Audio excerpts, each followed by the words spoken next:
want me to be the bad guy? Fine. Now I'm the bad guy. We love to hate a great villain. We're talking about bold figures who stop at nothing to ruin their hero's life. I wish that ogre was never born. The best ones haunt us long after the credits roll. But how do they do it? What makes a villain truly unforgettable? There are 10 traits that define a truly iconic villain. They make a great entrance. Their actions have severe consequences. They have a clear goal. They are devoted to that goal. They cause internal conflict to the protagonist. They also have a personal connection with the protagonist. They are the philosophical antithesis to the story. They have a fatal flaw. They believe they are right, and they have a moment of doubt. We broke this all down in another video, so be sure to check that one out. So using these traits as our evaluation criteria, we analyzed over 90 animated movie villains to see how legendary each one really is. And wow, there were some surprises. You wouldn't believe who nailed all 10 traits and who barely hit a couple. Oh, really? We're focusing on villains who are clear antagonists. That means no protagonists who act like a villain. What? So, sorry Gru, sorry Megamind, sorry Jack, maybe next time. What does it mean? So, without further ado, here are our top 5 animated movie villains. You probably thought we'd just give you a list of the top scorers, right? But where's the fun in that? No. We are starting with villains who scored 4 to 5 traits. And you'd be surprised how many icons are here. Jafar, Ursula, Cruella, Hades, even some recent villains like Jack Horner or Bowser. They may not tick every box, but they more than make up for it with personality. Never underestimate the power of sheer charisma. These villains are pure evil and oh, so magnetic. And among all these embodiments of cruelty, no one is more iconic than Maleficent. Quite a glittering assemblage, King Stephen. Royalty, nobility, the gentry, even the rabble. Maleficent is the blueprint of pure evil. No tragic backstory, at least in animation. She's just bad, and she loves it. Megamind actually said it best. It's all in there. Presentation! And Maleficent has one of the greatest villain entrances in animation history. Regal, terrifying, unforgettable. This is someone who cursed a baby out of spite and spends the next 16 years waiting for that curse to play out. She's antagonistic, mockful, and cruel to everyone around her. Oh, and when she calls out for Aurora... chills. And of course, because somehow all of this wasn't enough, she also turns into a dragon. What makes Maleficent legendary is the mix of elegance and menace. She may not check every trait on our list, but she doesn't even have to. Sometimes all you need is an unforgettable entrance, a crystal clear goal, and magnetic charisma to etch a villain into pop culture forever. Next up, we have our villains who scored a 6 out of 10. These villains tend to be a little more layered. They may not be evil for the sake of evil, but they're also not too complex. They don't usually see themselves as evil, instead, they feel they are misunderstood, desperate, or doing what they must to survive, like Hopper. Are you saying I'm stupid? No. Do I look stupid to you? A Bug's Life is one of Pixar's most underrated gems, and Hopper is a villain who sticks with you. He's not the most complex or charismatic, but he is realistic. Hey, I'm a compassionate insect. There's still a few months till the rains come. So you can all just try again. What really makes Hopper terrifying is the way he rules through manipulation and fear. You scared of grasshoppers? Look at his entrance. The ants cower in his presence. He doubles down on intimidation, keeping the ants too scared to rise up. His speech about the power of one little ant is one of Pixar's darkest and most poignant moments. It's just one ant! But he knows the truth. The ants could easily overthrow him if they ever united. You let one ant stand up to us, then they all might stand up. Those puny little ants outnumber us 100 to 1. And if they ever figure that out, there goes our way of life. But that knowledge doesn't make him weaker, it makes him ruthless. Hopper works because he's believable. His motives are clear. He knows that if he attacks the princess, he'll create tension and fear across the colony. In the end, Hopper's downfall comes from believing he can still manipulate the ants back, undermining the power of their collaboration. Well, what's this? Another one of your little bird tricks? Hopper may not check every trait on our list, but his menace feels real, his control suffocating, and his philosophy makes him unforgettable. He's proof that sometimes the scariest villains are the ones who we feel like they could actually exist. There are insects out there that will take advantage of you. Someone could get hurt. Next up, we have the villains who scored 7 out of 10. And this is where most of the villains landed. From the fairy godmother to Yubaba, Rasputin to Mother Gothel, Iris to even the counselor. How bad could I possibly be? Let's see. With so many villains, there was not one thing that unified them all.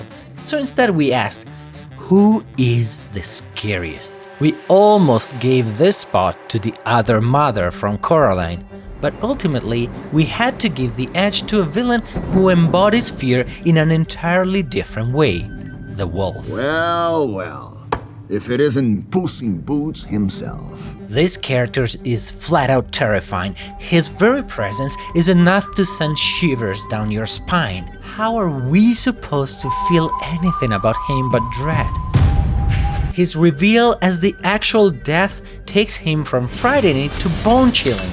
Suddenly, every whistle, every glowing red eye, every clash of his sickles isn't just menacing, it's inevitable. So why the wolf and not the beldam? Well, why the other mother is terrifying, the wolf has something she doesn't. He's actually right. Corre, corre, gatito. It is rare to find a villain whose philosophy is undeniable. But that's exactly what makes death so effective. You can't defeat him. You can't escape him. He isn't just chasing Puss out of malice. He's chasing him because Puss has been squandering his lives. I find the very idea of 9 lives absurd. Once Puss finally learns to value life and actively fights him, Death doubts himself and ultimately walks away. But he doesn't lose. He can't really. He leaves satisfied that the lesson has been learned. That's what makes the wolf such a unique villain. He is scary, sure, but he isn't just here to oppose the hero. He actually changes him. He forces Puss to grow, to face his fear, and to finally respect the one life he has left. What's the matter? Lives flashing before your eyes? No, just one. Villains who help shape the hero's growth are rare, but when they're done this well, they become unforgettable. You know we will meet again, right? Sí, hasta la muerte.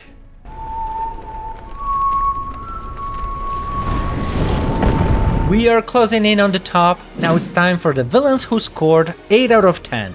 These are excellent villains, characters who aren't just memorable, but incredibly effective. Our battle will be legendary! What stood out about this group is how strongly they work as the philosophical opposites of their stories. Take the mercenary Commander Rourke from Atlantis, the perfect foil to Milo's idealistic academic curiosity. Or Pitch Black, the literal embodiment of nightmares and fear set against the Guardian's joy and wonder. These villains challenge the ideas the heroes stand for. And if we are talking about perfect opposites, you can't really top a chef's worst nightmare, a ruthless critic like Anthony Ego. Announced a new line of microwave egg rolls. What? Spit it out. First of all, Anthony Ego is not evil, but he's a perfect obstacle. Where Remy represents creativity and the pursuit of passion, Ego embodies rigid judgment and cynicism. So if you look at it in a global way, Remy is a cook, a chef, and the biggest antagonist to a chef is a critic. So in the simplest terms, you have that friction. Also, Remy is about bringing life to people in a sense. He's like really about like feed people and he brings life and nourishes them and stuff. Whereas Ego is about sucking the life out of things. If Remy wants to prove that anyone can cook, Ego exists to say, no, you can't. Ego doesn't need an army or any kind of superpower. His authority as critic is enough to inspire fear. Remy's dream of becoming a chef could crumble because of a single bad review. That is where I left it. That was my last word. The last word. But what I love the most is Ego's moment of doubt. Unlike most villains, Ego doesn't have to be defeated. He is changed. In this battle between creativity and order, it's Remy's sincerity what reminds Ego why he likes foods to begin with. In the end, Ego becomes the embodiment of what Remy represented, and it's that iconic flashback and that character arc that make him unforgettable. We've made it to number 1, but before we get there, let's give a shout out to those villains who were so close to perfection.